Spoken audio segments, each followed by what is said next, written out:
Let's talk about modeling the use of the tablet for students.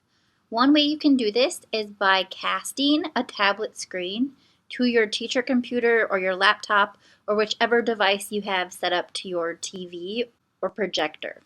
So we're going to do this by installing Google Cast for Education on our teacher device that is connected to our TV or projector.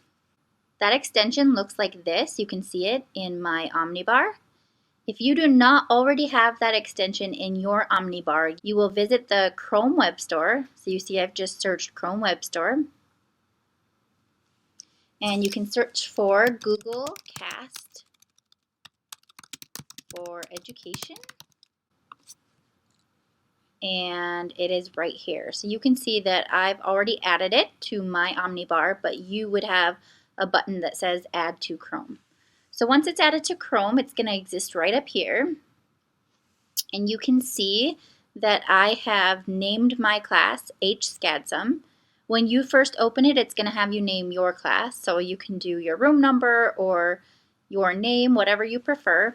And then it's going to ask me who has access to this. Anybody you add will be able to see this device.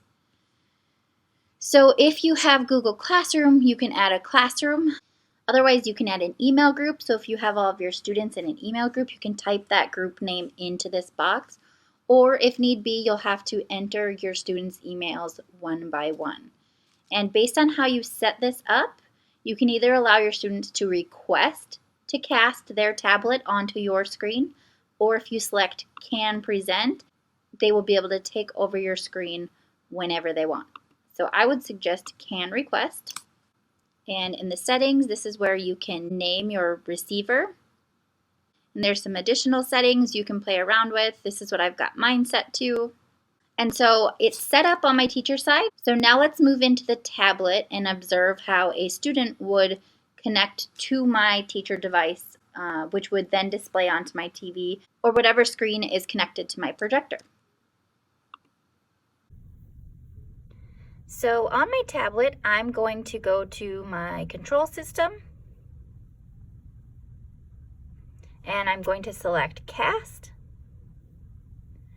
And now I can see what's available for me to cast to. So these are all the other devices that have their Google Cast for Education turned on. So I'm going to select HSCADSM, and it's asking me what I'd like to share. I'd like to share my entire screen. And now let's move back to the presentation device to see what we are seeing. So when a student or you is wanting to model and you've selected the receiver, HSCADSM or whatever it is you've called yours, and you've shared the screen, it's going to pop up in your Google Cast for Education window that you have open on your teacher presentation device. And you are now casting your tablet screen to your teacher presentation device. So this is how you're going to be able to model for your students what they should be doing on their tablet. You can model the different features of the tablet, different apps and functions, and everything you do on your tablet will reflect on the screen you have connected to your projector or on your TV.